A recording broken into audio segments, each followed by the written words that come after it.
a little message up, and if you don't want to,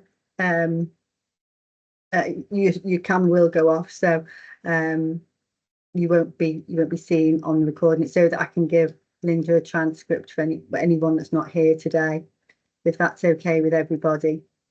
So what I'll do, I think, if it's okay, is Linda has kindly supplied me with a range of questions. So if it's okay with everybody, I thought I'd go through those questions and give the answers to those questions.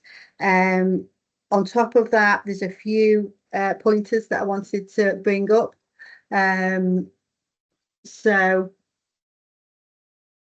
Oh, okay, thank you, Jackie. I'll bring up, there's some other points as well that I think are important with the legislation, so I'll bring those up as well. And then at the end, there'll be obviously a chance to ask any additional questions.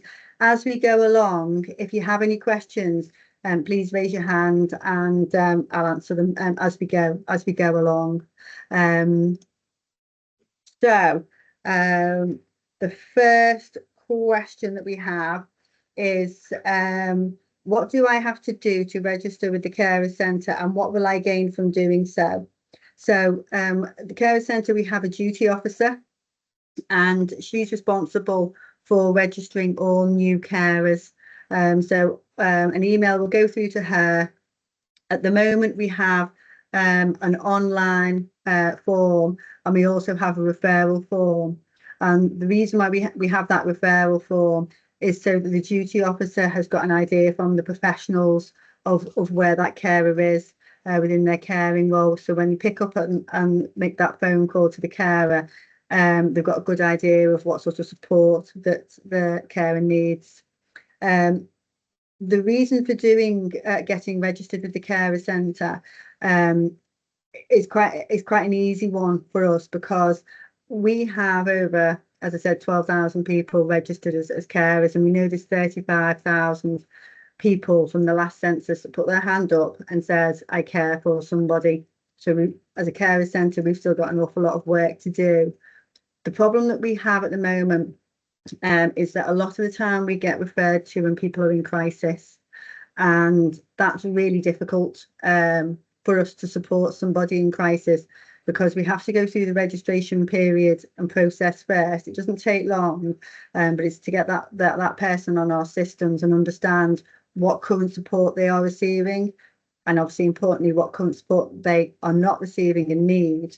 But when somebody's in crisis, obviously they need that support there and then.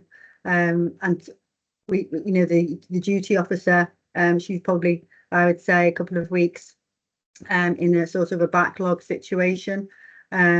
So if somebody is already registered with us, people get registered with us when they're not in crisis, and they've got that time to absorb information, because when people are stressed, absorbing information is another difficult scenario. So if we can get people registered when they're not in crisis, we've got their details. When you need us for support and information and advice, or any of our services, you can go straight into those services, and you haven't got that, you haven't got to do that registration first. So we always encourage people to get registered, whether they need us or not at that time.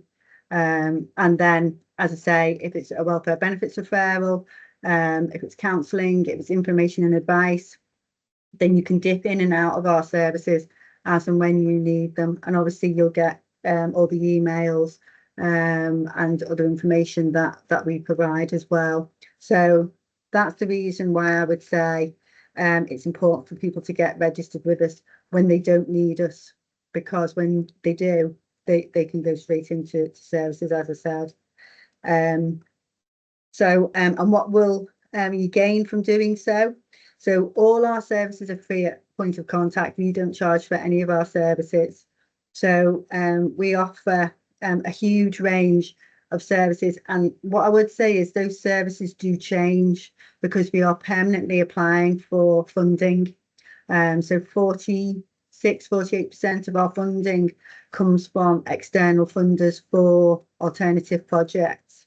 So one of those projects, for example, is we've got an energy support project. So what they do is they work with the Affordable Warmth team in Sefton, and they can look at ways to support carers to reduce their bills, and that might be they will write the grants for solar panels if that carer fits the grant criteria for solar panels from the government, which is not easy to do. We've got energy support packs. They'll do a review of the home saves and any other energy efficiency savings that people can do. So that project is something that really wouldn't be a carer centre service, but it's something that we've had won external monies for. So it's an additional service that we offer. We also offer welfare benefits for the carer and the cared for. We also offer counselling. We have a newsletter that goes out, which I'll come on to in more detail.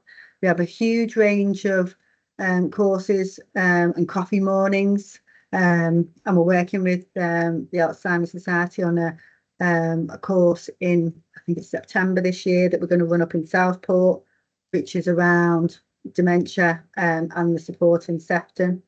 We've got a project called Listening Ear, and that basically provides support for carers who are particularly housebound because of their caring role. So that's a volunteer will set a time to ring you, and it's the same volunteer at the same time every week or every 2 weeks or whatever it is that's agreed, and they're there to speak you to have time to talk to and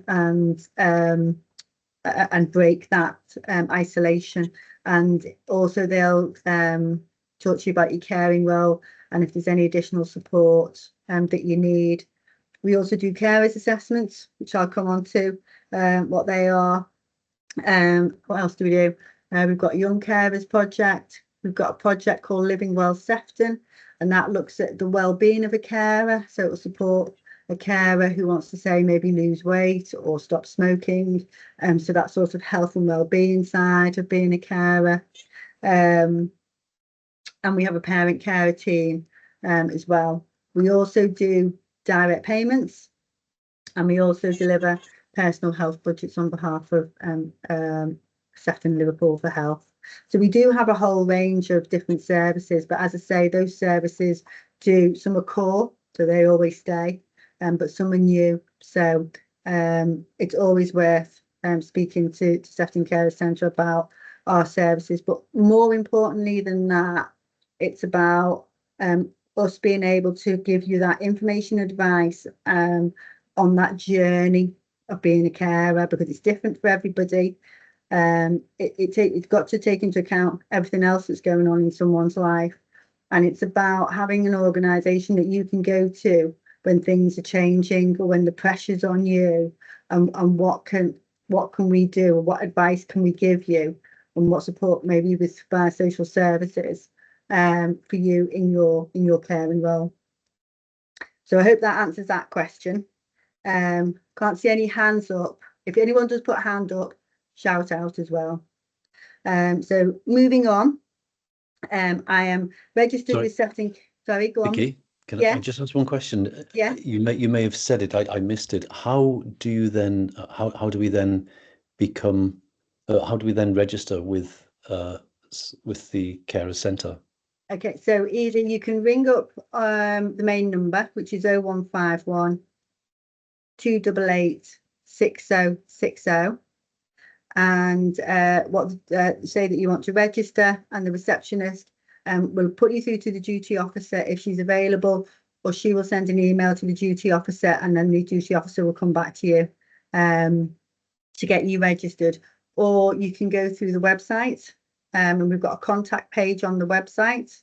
Yeah. So if you just Google Sefton Carers Centre, you'll see the contact page.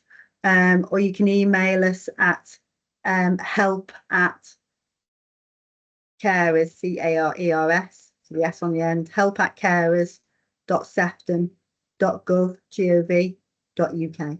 So any of those ways, or I'm sure Linda, you'll have a process to refer through to us as well, won't you?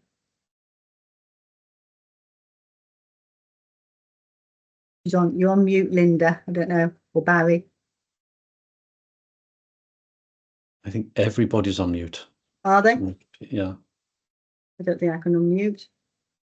It might be because I'm recording. That's not very good, is it?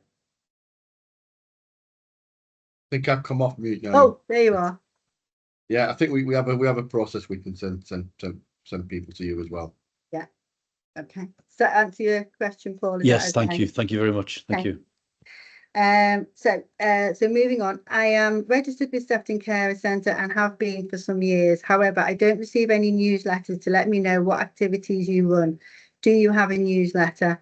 Right. Okay. So this is a major issue for us at the moment.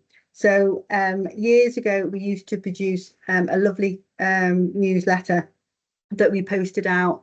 I think we did them bi-monthly to carers, and they were a brilliant way of getting information through to carers. The problem that we have now with hard copy newsletters is, to just give you an idea, is and we do this very rarely now. If we printed one A4 piece of paper, so literally a piece of paper back to back, and posted that to every carer that we've got registered second class, it would cost us £10,000. So that is our biggest issue with regards to newsletters, is the fact we physically cannot afford to have them hard copy, because we do 4 newsletters a year, and obviously they're more than just one A4 piece of paper. So if one A4 piece of paper costs £10,000 to post out second class, I dread to think how much a newsletter would cost us to post out.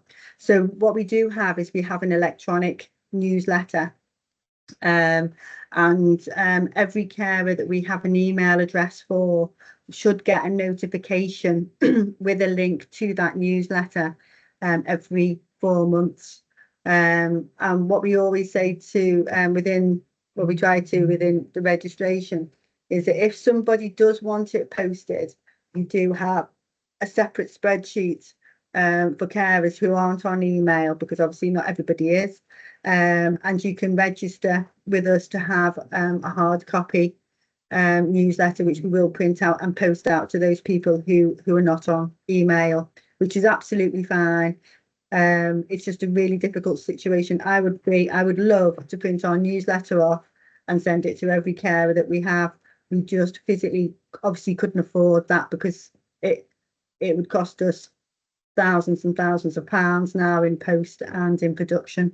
So we do produce a newsletter. It is done 4 times a year, and it is sent by email. It's also on our website, on our news section, and you can download it from there. But as I say, if anybody does want a hard copy, we're quite happy to print and post those out for people that aren't on email.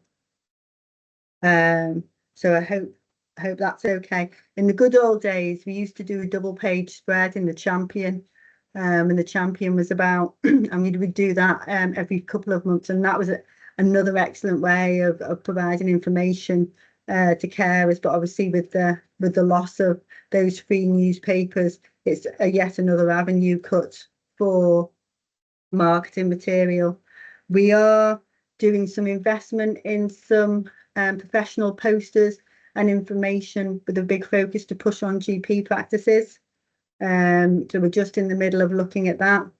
But it is marketing and getting information out is one of our, as with many organisations, it's one of our biggest issues for the amount of people that we have registered in that sort of hard copy format. Okay, so moving on, carers allowance. Exactly who is entitled to carers allowance? Okay, so carers allowance is quite complicated, so I'll try and break this down a little bit. So carers allowance, if we think about the reason why it's being paid first, so a carers allowance is something that the government pay because somebody is not able to work due to their caring role, in theory. So the carers allowance is basically a enumeration for employment lost. You have to care for 35 hours per week.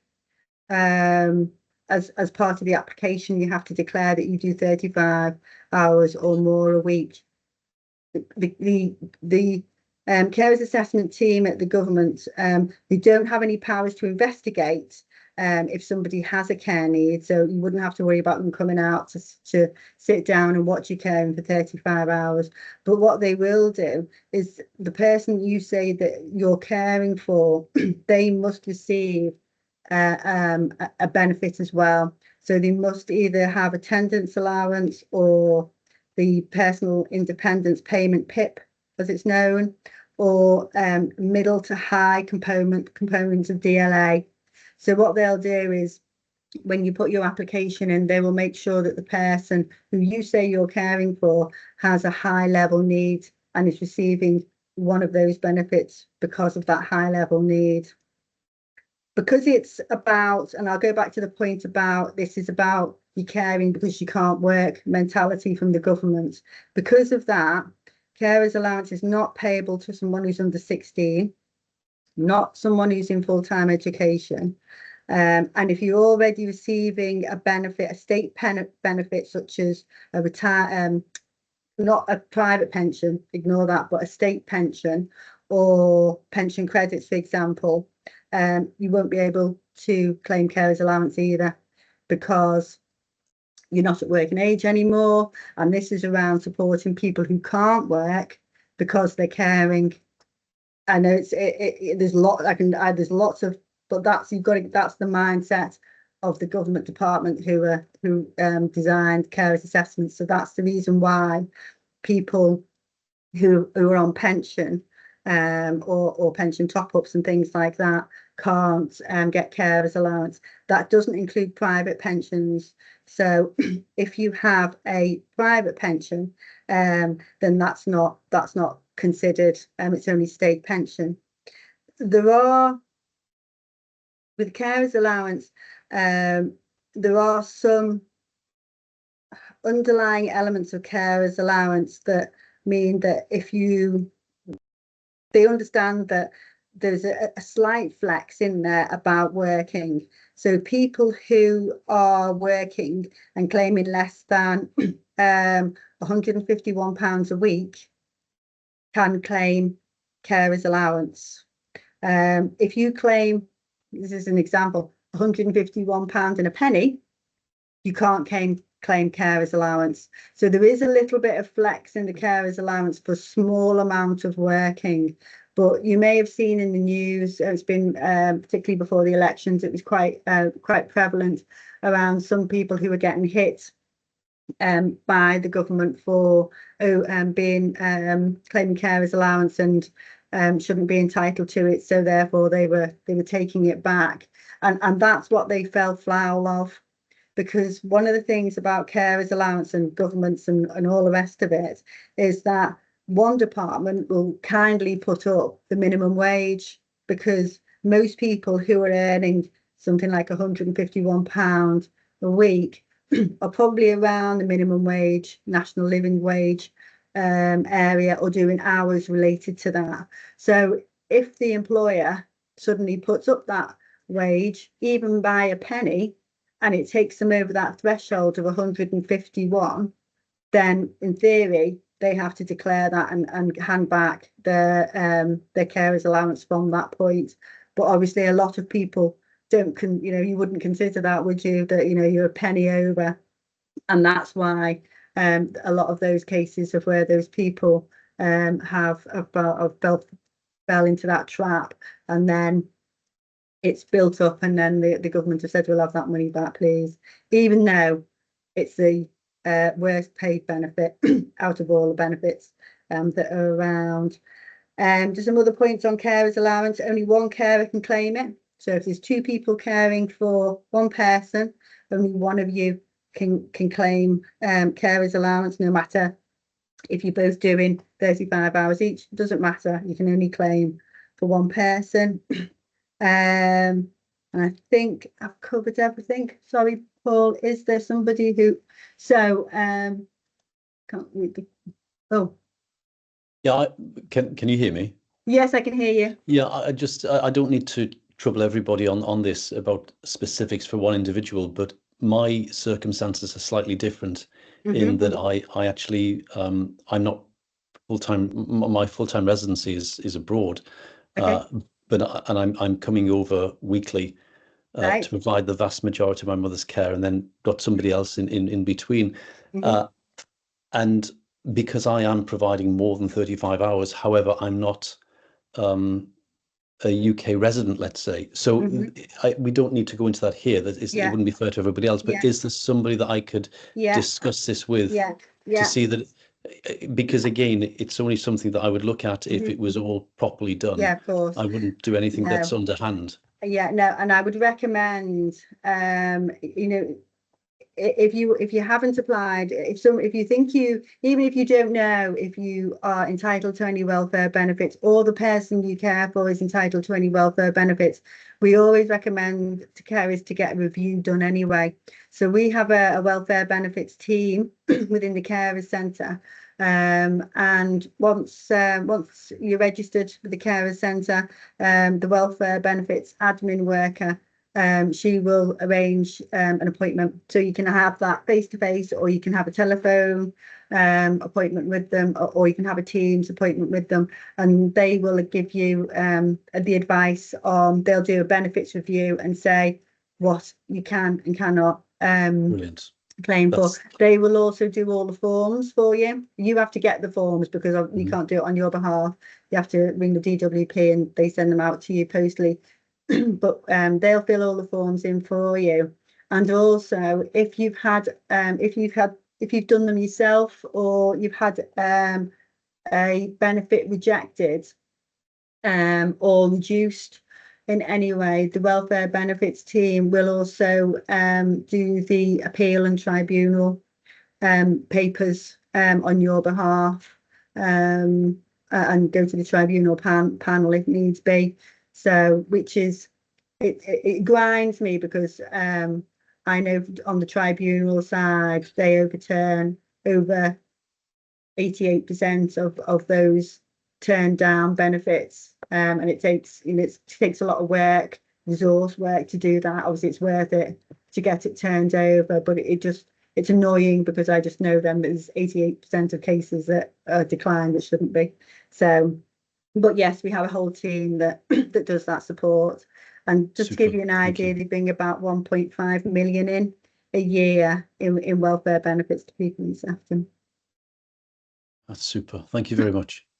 Okay, so I'll move along. Linda, how are we for time? Barry, are we okay for time? I'll keep going until you tell me otherwise then. No, you're all right for time. Okay. I think Okay. it's 14:53 at the minute. You're doing very well, Vicky. Okay. I would love to join some of the activities run by Sefton Carers Centre, but I don't have anyone to look after my husband while I'm there. What do you suggest? Okay, so I'll probably there's a couple of questions about carers respite, so I'll come to that I think now. So there's a lot of wrongs regarding and myths regarding carers respite. So there's, I suppose the easiest thing to think about is there's yourself as the carer and there's yourself as the person that you care for. So there's two different elements to respite. One's you, one's the person that you care for. With regards to yourself as the carer, your rights for respite come under the Care Act 2014. And what that says is that the council have to give you an assessment each year to look at what will support you, and that can be anything really that supports your caring role. The Carers Centre does that on behalf of the council, and part of that, most of that is around carers respite. So what we do is there's an assessment completed. It does take about, I'm going to say, an hour and a half to 2 hours to go through. After, it'll go through everything within your caring role. So, for example, the welfare benefits, if it's picked up within that you need a welfare benefits appointment, they will sort out all those other elements of support for you as well. But if it's determined from that you really need some respite support as part of your role as a carer, they can look to assign up to I think it's around £300 worth of support to the carer to have that break, and we pay that to the carer through what we call a QR code. So it used to be a big faff not so long ago, but we've moved away from that. So what happens is the assessment takes place. It's been identified that you need some respite. The assessment's been completed, and then the admin worker will give you a call and say, we need to either post out to you or email to you this QR code. It gets sent to you. You take that to the post office with some ID, and they'll give you the cash that's been allocated for your respite. And then it's up to you as to whether you use a care agency or how you spend that money. But it will be detailed in a support plan as well, which the assessor will also send you, so that you can have a carer's break. And you can use that break, for example, to access courses, or with ourselves or with Alzheimer's, or whatever it is, or just to get your hair cut, or just to go shopping, or just to go and read a book.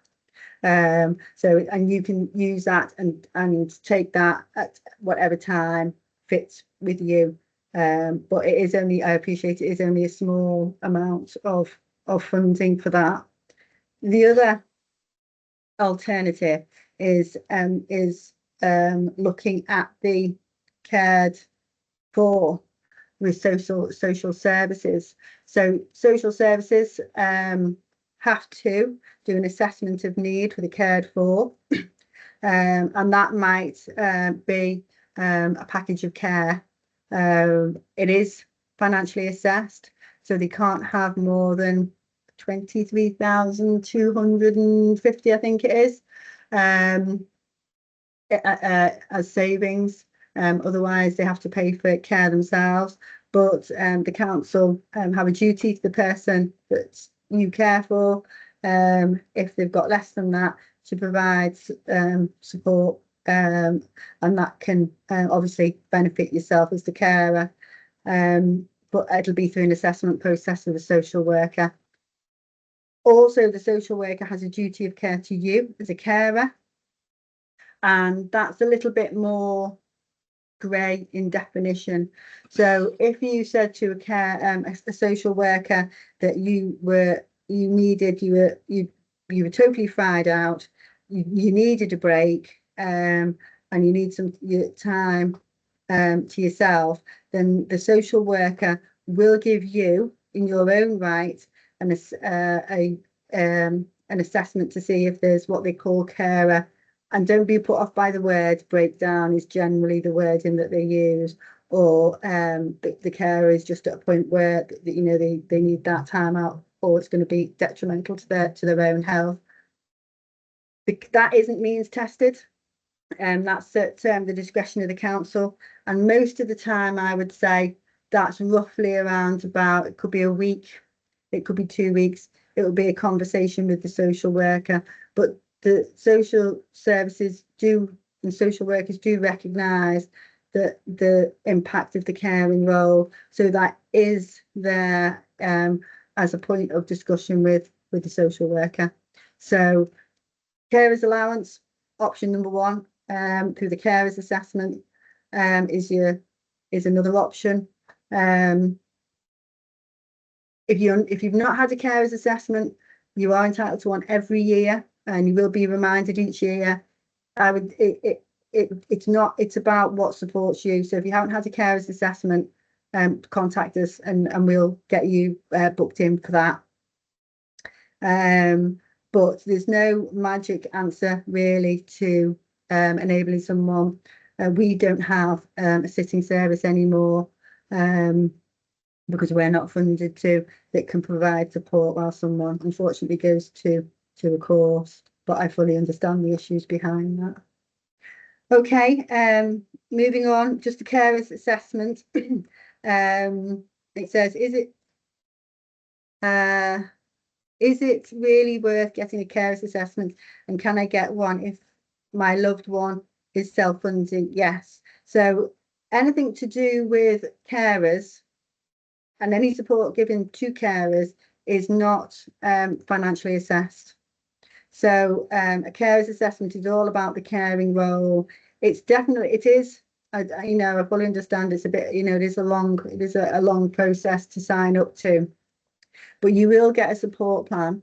It will look at all aspects of your caring role and you and anyone else in your family, and commitments to you, and what you want to do. And it will look to fund and support what you need. So it's definitely worth getting a carer's assessment. Who is entitled to respite, and is it means tested? So as I've said, if you think carers isn't means tested but cared for is means tested. So if you're looking for support for the cared for person, it's if they've got more than £23,250 in assets, excluding that property, then that's sort of the area that you're looking at. Do you still get vouchers for respite? No, as I say, that doesn't exist anymore. We do the QR code and it's a cash payment from any post office. We don't do vouchers anymore. Can you help me in in a direction of free respite for my mum? We haven't had a weekend break in 5 years and both desperate for an overnight stay somewhere. Mum doesn't have any savings. Okay, so I do have a little bit of good news. So one of the government last year produced a fund of money, a pot of money called Accelerated Reform Fund, and it was awarded to every council. And shortly there will be, it's called Carefree. If you look at the website, anyone can look at the website. It's called Carefree, and basically what it is, it's a website of hotels and room availability. And as part of that funding that was awarded, we are buying a license for that website, and we are looking to through the carers assessment, ask carers if they want, instead of having that towards cost of £300 that I was talking about, if they want a access to pick a hotel from the Carefree hotel website. And basically what that will enable you to do is have 2 nights away. You can either have 1 night or 2 nights, but the maximum is 2 nights. You pick from the hotels that are on offer, and I think there's also, I think it's £150, which you'll get through the QR code cash payment through the post office to help with any travel expenses or evening meals and things like that. So that's due to be launched, I think, probably, well, it's missing the summer, so I'd say probably end of August, and that will be through carers assessment. But we're hoping to run that as a pilot because the funding's only for 1 year. But if carers really like it, it's something that we're going to push forward with the council to enable us to offer to carers annually. So basically what will happen is carers who are interested in that, we'll give you a coding. You can go on this website, you can see what hotels are available, and what dates they're available. You can select 2 nights, you can book it on, and we'll also give you £150 towards your dinner and travel expenses. So that's a little bit of good news. What else was there? Let's have a look. I've been the sole carer. I have been told that as a carer, I can have up to 6 weeks per year free respite. No, is just the answer to that. Respite is a bit of a postcode lottery, depending where you live. So some councils and health services use something called the Better Care Fund to fund a range of services, including carers support. The problem with that fund is it's not ring fenced, which means it's not restricted to just carers. So different councils use it in different ways. So some carers get a larger opportunity for a carer's respite because it's funded through some different government monies than other areas. But it's about how funding is allocated within a council, depends on what respite carers are offered, but there is no guarantee of 6 weeks per year free in any area. So I don't know where that's come from. Secondly, do I have to finish my carers allowance and then restart it? No, you don't. That's fine. You're entitled to respite and carers allowance. That's fine. Again, this voucher, people keep asking about respite. It was something that was, gosh, many years ago we did those, but we don't restrict using vouchers. As I say, we've gone with these QR codes, so it's like one of these little squares with writing in it, and all you do is hand that letter or email on your phone to the post office. You've got to take ID with you, so any sort of ID, there's a list that goes with the email and letter, and then they'll give you the money that's been allocated. Okay, I'm a bit worried about because I am a carer for my husband and there is no one to care for him. If I have an accident or fall ill, is there anything in place that to give carers peace of mind in an emergency? So that one, yes, there is. So a couple of things on that one.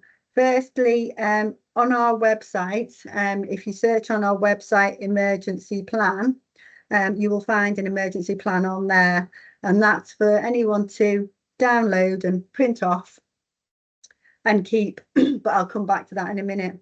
And we also have an emergency card scheme, which I'll also come back to. But on top of that, last April, NHS England's changed the GP coding.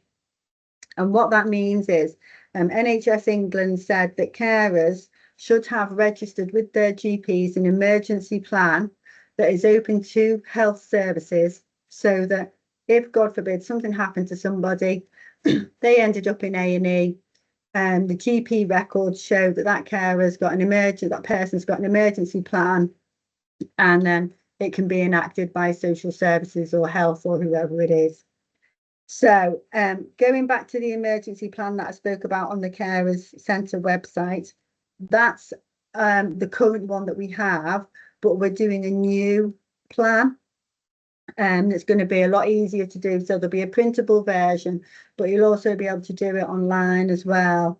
And that's going to be a lot, it's going to have a lot of drop downs and make it a lot easier to complete for carers. We're also going to link that plan to our emergency card service. So our emergency card is like a little credit card, and what you do is there's a little application form that goes with it, and on that it says, if something happened to you as a carer, who else can we contact in your place? So any brothers, sisters, neighbours, siblings, social services, if you haven't got anybody else. So and you keep that credit card in your purse or your wallet. If that's found, it's got a 24-hour number on there. And when that number's rang, the call centre that sit behind that will then start contacting the people on that list, on your emergency list, to say that something's happened to you and that you need, sorry, Bill, I couldn't see. Bill, do you want to ask a question? I missed you. You flashed and went. If you do, just shout out any questions. I think somebody left the call.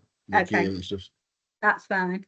So the card, you keep the card with you. It's got a phone number. It says, I am a carer in an emergency, ring, and it's got a number on it. You ring that number, and what information you've given them as to your emergency contacts, they will start ringing those emergency contacts until they get through to someone. Or they'll go through to social services emergency teams or whoever it needs to be that's on there.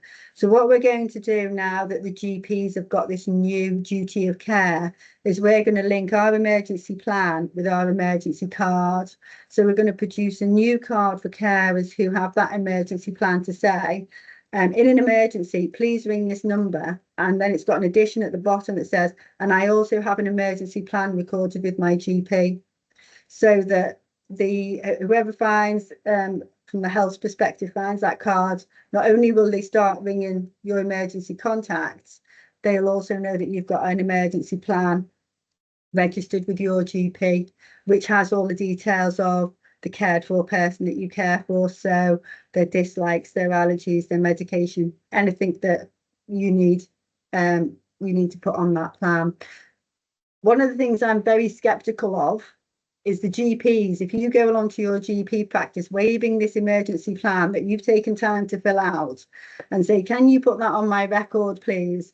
I will probably put a fairly decent wager on the GP will haven't got a clue as to what you're talking about if you do that. So that's why we haven't launched the new plan and the new cards yet, because we're just developing some letters to go behind that. So what you'll do is when you've got your plan sorted, we've got your emergency card sorted, we will give you an official letter to take to your GP with the plan, which says what codes they have to record on, because there's a particular health code, and the legislation that sits behind that and the reason why they have to do it, so that there's no issue between you and the GP reception when you want to give them that plan to record. So I hope that's okay, and we'll be launching that soon. And then the last one on here, could Sefton carers do more for unpaid carers who work and care? Something along the lines of requesting the government. Sorry, Vicky, Paul's just put a message in the chat just saying, before you move on, it's just part of the emergency plan stuff you were talking about. Yeah. So when will the new version of the emergency plan card be launched, and how will we be informed? The worker is just pulling it finally together. I think she's just developing the toolkit, so I'm hoping we'll have that launched August, and obviously we'll put it through all our social medias, but I'll also send it over to Linda and Barry as well, so that you can promote it through your services, because we will be doing a big push on this, and I will be I'm going to be writing to every GP practice in Sefton as well. I've done that before. It doesn't produce a lot, but I'm going to write to them all to say to them, this is what we're going to be doing. This is what carers will be given the details of, and carers may be coming to you, to your practice with an emergency plan, and you have to, under the legislation, record that for them. So hopefully August, but I will put it through Barry and the team as well. So sorry, could Sefton carers do more for unpaid carers who have to work and care? Something along the lines of requesting the government to give an allowance in tax code similar to those who are married. As an unpaid carer, any financial help would be greatly appreciated. So yes, as I said, I also sit on the North board, and I also inform on the England board for carers, and working carers is a real pet issue in the lack of support. We don't get any funding to support paid carers at all. We used to many years ago have a project that supported carers in employment, but we don't now. So it's and there is no national support, and there hasn't been for a long time. It's something that we push on quite a lot around carer poverty whilst being employed, because of the impact of a carer being employed and trying to care at the same time. So it is on the agenda. I know with the new government, the Carers Trust are pushing around that agenda item. I suppose a couple of things that have come out recently for carers in employment is one is end of last year, the law changed around employers, and one of the things within that was that carers, unpaid carers, have the right to ask for up to 4 days unpaid leave in connection with their caring role.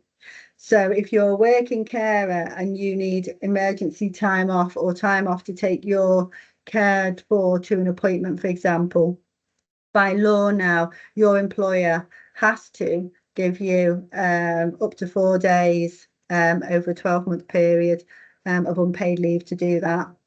And the other piece of legislation that I'd just like to highlight with regards to carers in employment is flexible working requests.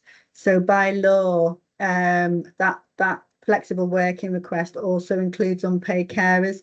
So if you're in a full-time job or part-time job, and you want to change the way your hours work, or you want to reduce your hours, or you want to do maybe working later or coming in earlier. If the employer can't think of a reason as to why that would affect their job, their employment, or the job that you do, if there's no reason, it's not going to make, if you're doing financial admin, for example, does it matter if you do it at 8 o'clock in the morning or 8 o'clock at night instead of 9 to 5? So employers have to accept that flexible working request unless they can think of a reason for it to being detrimental to their business. So, for example, if you're working in a sweet shop and the shop shuts at 5 o'clock, then you can't work at 6 o'clock. So that wouldn't be possible. But the flexible working request is out there, and it doesn't have to be permanent.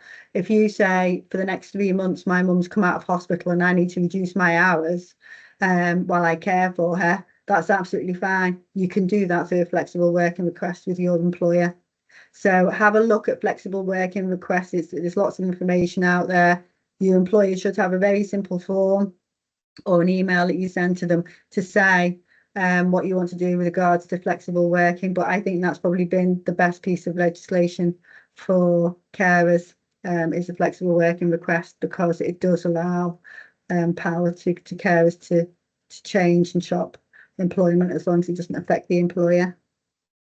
So I think that's it on the questions, and there was just a couple of other little points I wanted to highlight, I suppose.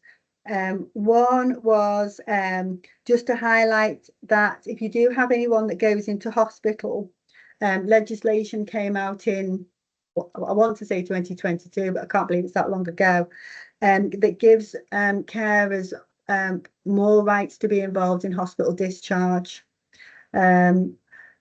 And a lot of hospitals don't adhere to it. So under the new legislation, what that means is, and if you look on our website, we've got a little section about hospital discharge on there and some information about questions to ask if you've got someone who's in hospital, is that carers have to be involved in the conversations about someone's discharge from hospital. You can't be told what's going to happen and when's going to happen. You're supposed to be spoken with and discussed with and be involved in the decision making of that person being discharged from hospital. Obviously, you can't prevent someone coming out of hospital because hospitals need the hospital beds, but the legislation is very clear about carers being involved within that discharge planning. So not ringing you up at 4 o'clock in the afternoon and saying they're on the way home. It's about planning and being part of that planning. And it's under the act that came into force was the Health and Care Act 2022. So if you do have somebody who's in hospital, remind the hospital that they have a duty to you as a carer to be involved in the conversations on discharge. And as I say, there is some information on our website if you look at hospital discharge on there. So I just wanted to reiterate about that. There's an awful lot of tech support out. Lots of tech support. So things like falls monitors. So for example, gone are the days when you used to have to push a button if you fell, because someone with dementia is not doing that, are they? That's not happening. But there is like a wrist one now, which motion sensors. So they don't have to push anything, they don't have to touch anything. They are fabulous. If you've got someone who has got dementia, I would strongly recommend getting one. They're like a little watch. You can get them from Careline in Sefton. I think there's probably about, I think it's about £20 a month charge for them, and all somebody has to have is a landline in their home. But what they are ideal for is peace of mind for you as a carer. They don't have to be touched. They're waterproof. They'd never have to come off. So once the person's got them on, that's it. They don't need to worry about taking them off. And what it will do is, if it knows the difference between someone lying down in a bed, for example, and someone stumbling or falling, and what they will do is, if they can't get hold of the person who is Barry, what does that say in the chat? Sorry, I can't see it. It just says, Paula, so just saying, what is the watch like? Contraption It's called, please. it's called the Falls Monitor, and if you it's from Careline in Sefton. Yeah. And it's a black strap with a white square face, and that's all it is. But what it does is it motion sensors, and then there's like a little call box that's in the house. There's no wires or anything. It just links to the landline, and what they'll do is that goes through to a 24-hour call center. If they can't get hold of the person, they will try and get hold of the person. They will ring you straight away, or the next person that they have on their list as emergency contact. It's a fabulous piece of kit for peace of mind, because people with dementia do obviously fall, and you will know that someone's not lying on the floor. Vicky, can you hear me? Yeah, can you sorry. hear me? Oh, yeah. This is wonderful, because what I presently have in place is the Archangel Oh, with yeah. so this is an updated, not an updated, but a better version now that she's lost capacity and ability. Yeah, okay. much better, because there's So- no pushing of a button. There's nothing that hangs around the neck that's going to go in the washing machine in the pocket the next time it's washed. Exactly. Right. Yeah, so they are ideal. So I can contact them, because I already have that contract, and just upgrade or whatever. Yeah, Super. yeah, Thank you. They will. I think we'll probably have looking at another webinar maybe on some of the assistive technology, Vicky, because I think it is quite interesting. There are lots of things that you can get.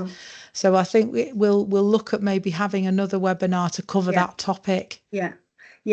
Hannah, I can give you the contact details, Linda, but Hannah's done one recently for somebody else. But they have like a similar watch, one that does like meds reminders.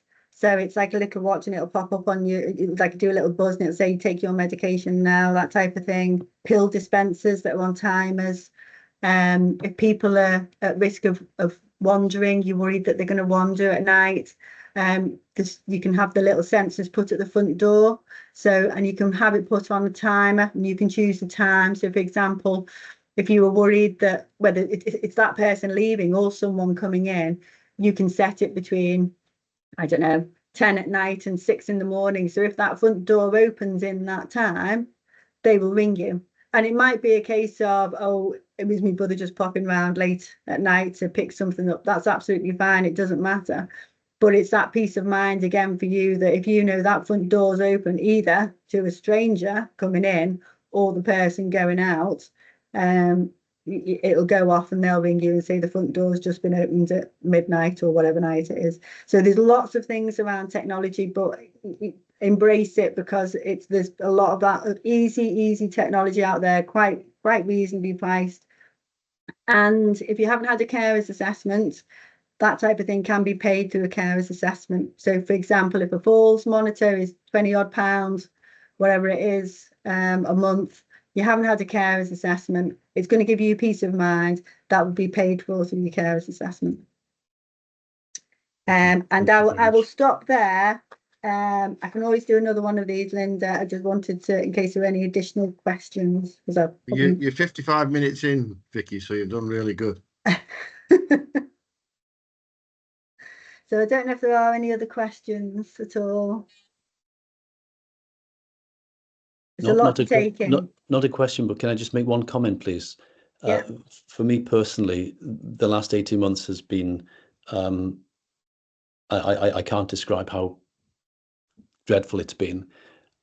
And I think that when a person is diagnosed, it's taught me a lot from my perspective, that when a person's diagnosed, and it's very different in oncology as it is to dealing with neurodegenerative disease.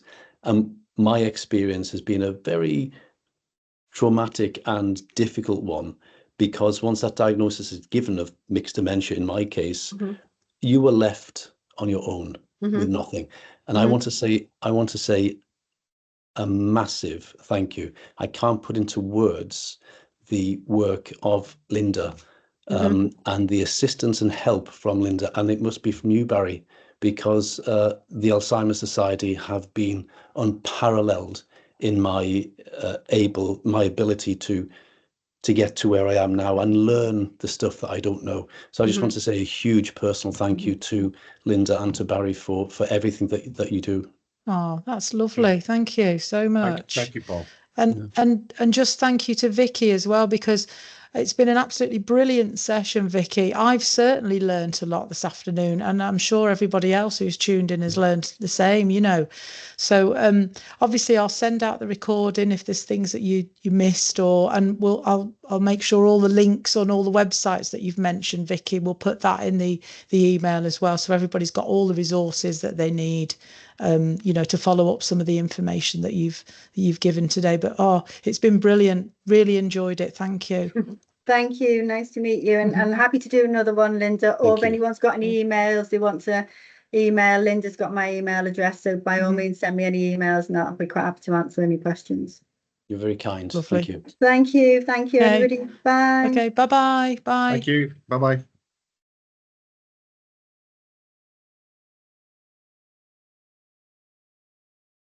Gone now. So I don't say bye. No. Oh, no, you do it.